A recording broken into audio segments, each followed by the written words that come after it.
Tube Tamil வணக்கம். Iran அமெரிக்க பேச்சுவார்த்தைகள் இன்று கட்டாரினுடைய தலைநகர் டோஹாவில் ஆரம்பமாவதாக அமெரிக்கா குறித்திருக்கின்றது. ஆனால் ஈரான் அதை உறுதி செய்யவில்லை.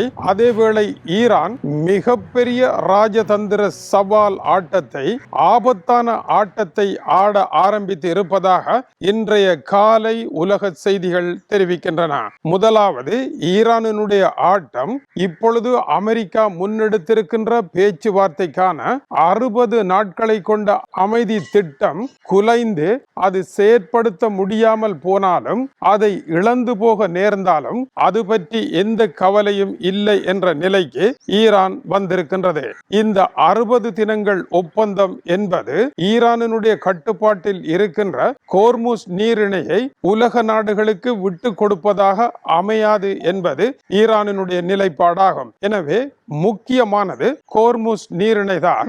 அதை பெறுவதற்கான அத்தனை ஆட்டங்களையும் ஆடலாம் என்கின்ற இறுதி இடத்திற்கு வந்திருக்கின்றது ஈரான். இது மிக ஆபத்தான ஆட்டம். இதுவரை அமெரிக்கா, இஸ்ரேல் என்கின்ற ஆடுகளத்தை சர்வதேச ஆடுகளமாக மாற்றி உலக பெரும் போரை தூண்டுகின்ற ஒரு மைய புள்ளியாக இதை மாற்றக்கூடிய அபாயம் இருப்பதாக நிபுணர்கள் காலை தகவல்களை வெளியிட்டிருக்கின்றார்கள். இதற்கு உதாரணமாக அமெரிக்க அதிபர் வெளியிட்டிருக்கின்ற ஒரு பதிவு அச்சமூட்டுவதாக அமைந்திருக்கின்றது.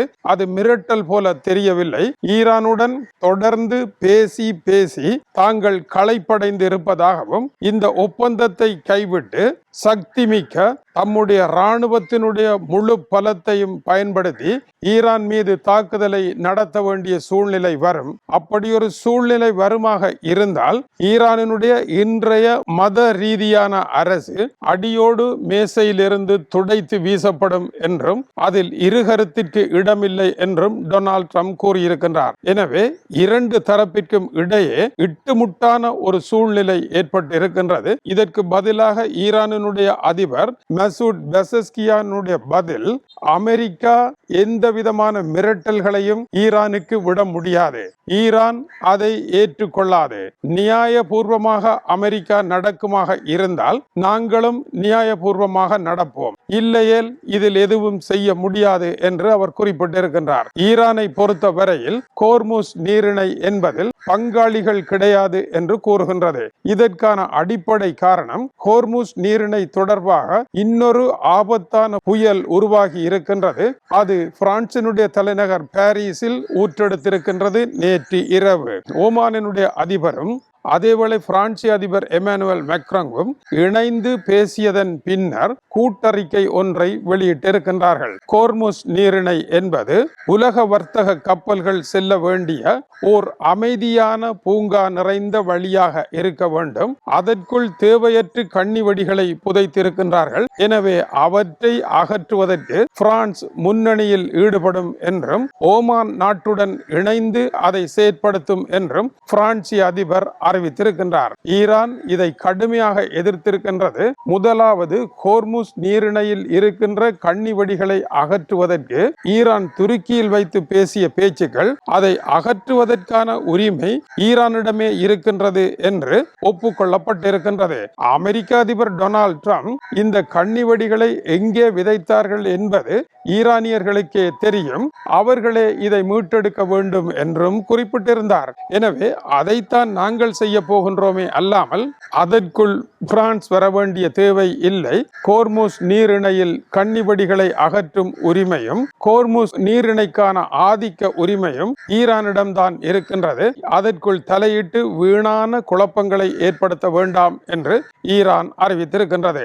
இந்த விவகாரத்தை தொடர்ந்து இதில் உள்ள முட்டுக்களை அவிழ்ப்பதற்காக அமெரிக்க அதிபரினுடைய சிறப்பு பேச்சாளர் ஸ்டீவ் விட்கோவ், அடுத்து அமெரிக்க அதிபரினுடைய மருமகன் ஜெராட் குஷ்னர் ஆகிய இருவரும் இப்பொழுது கட்டாரினுடைய தலைநகர் டோஹாவில் சென்றிறங்கி இருக்கின்றார்கள். இன்று பேச்சுக்கள் நடைபெறும் என்று அமெரிக்க அதிபர் தன்னுடைய பதிவில் தெரிவித்திருக்கின்றார். ஆனால் ஈரானை பொறுத்தவரையில் தங்களுடைய தூதுக்குழு ஒன்று டோஹாவிற்கு செல்வது உண்மைதான்.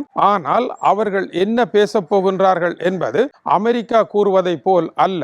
இந்த பேச்சுவார்த்தையில் இருக்கின்ற முக்கியமான தலையங்கங்களை எப்படி சிரமம் இல்லாமல் செயற்படுத்துவது என்பதை பேசுவதற்கே செல்கின்றார்களே அல்லாமல் அமெரிக்கா கூறுவதை போல லெபனான் போரை நிறுத்துவது, ஹோர்முஸ் நீரிணையை உலக மக்களுக்காக திறந்து விடுவது போன்ற விவகாரங்களை பேசுவதற்கு அல்ல என்றும் அவர் குறிப்பிடுகின்றார். ஆனால் இன்றுள்ள சூழ்நிலையில் லெபனான் மீதான தாக்குதல் குறித்த விவகாரங்கள் பேசி முடிக்கப்படாவிட்டால், ஹோர்முஸ் நீரிணை தொடர்பான விவகாரங்களில் முற்றுப்புள்ளி காணப்படாவிட்டால் இந்த ஒப்பந்தமே எரிந்து சாம்பலாகிவிடும் என்பதும் மறுபடியும் போர் தொடங்கிவிடும் என்கின்ற நிலையும் இருக்கின்றது. இப்படியான ஒரு நிலையில் முழுமையான ஒரு போருக்கு அமெரிக்கா தயாராகி கொண்டு இருப்பதன் மேக மூட்டங்கள் இன்று காலை சகல இடங்களிலும் தெரிகின்றது. இவை இடி முழக்கத்துடன் மழையாக பொழியலாம். இந்த மேக மூட்ட கலைவானது எப்படி இருக்க போகின்றது? இன்று கட்டாரில் நடைபெறுகின்ற பேச்சுக்கள் இதற்கு விடை தரும். இருந்த பொழுதிலும் கூட இந்த இடத்தில் முன்னேற்றமான ஒரு நிகழ்ச்சியும் நடைபெற்றிருக்கின்றது. ஈரானுக்கும் அரபு எமிரேட்ஸிற்கும் இடையே பயணிகள் விமான சேவை நேற்று ஆரம்பமாகி இருக்கின்றது. 4 மாதங்களாக நிறுத்தப்பட்டிருந்த இந்த சேவையின் முதல் அங்கமாக ஈரானினுடைய பயணிகள் விமானம் துபாயை சென்றடைந்தது. அதைத் தொடர்ந்து நேற்று மாலை இன்னொரு விமானம் துபாயில் இருந்து ஈரானுக்கு வந்து சேர்ந்தது. இதை மிக மெதுவாக முன்னெடுக்க இருப்பதாக தெரிவிக்கின்றார்கள். பதட்டம் இன்னமும் தணியாத நிலையில் இந்த முயற்சி முன்னெடுக்கப்பட்டிருக்கின்றது. எனவே இன்று காலை வரை கிடைத்திருக்கின்ற ஈரான் அமெரிக்க பேச்சுவார்த்தையினுடைய முக்கியமான புள்ளிகள் கட்டாரை நோக்கி திசை திரும்பி இருக்கின்றன. கட்டாரில் இருந்து என்னதான் நடைபெறப் போகின்றது என்பதை உலகம் பார்த்திருக்கின்றது. இது மிகவும் ஆபத்தான ஒரு சூறாவளியான இடமாக இருக்கின்றது. ஹோர்முஸ் நீரிணை என்பதை விட இந்த போரினுடைய இதய நாடி இன்று துடிக்குமா துடிக்காதா என்பதை முடிவு செய்வதற்காக கூடுகின்றார்கள். கூட்டம் நடைபெறுமா, நல்லபடியாக அமையுமா? இது குறித்த செய்திகளுக்காக தொடர்ந்து காத்திருங்கள். இது டியூப் தமிழனுடைய உலக செய்திகளுக்காக இலங்கை வடபுலம் யாழ்ப்பாணத்திலிருந்து கீசே துறை. வணக்கம் உறவுகளே.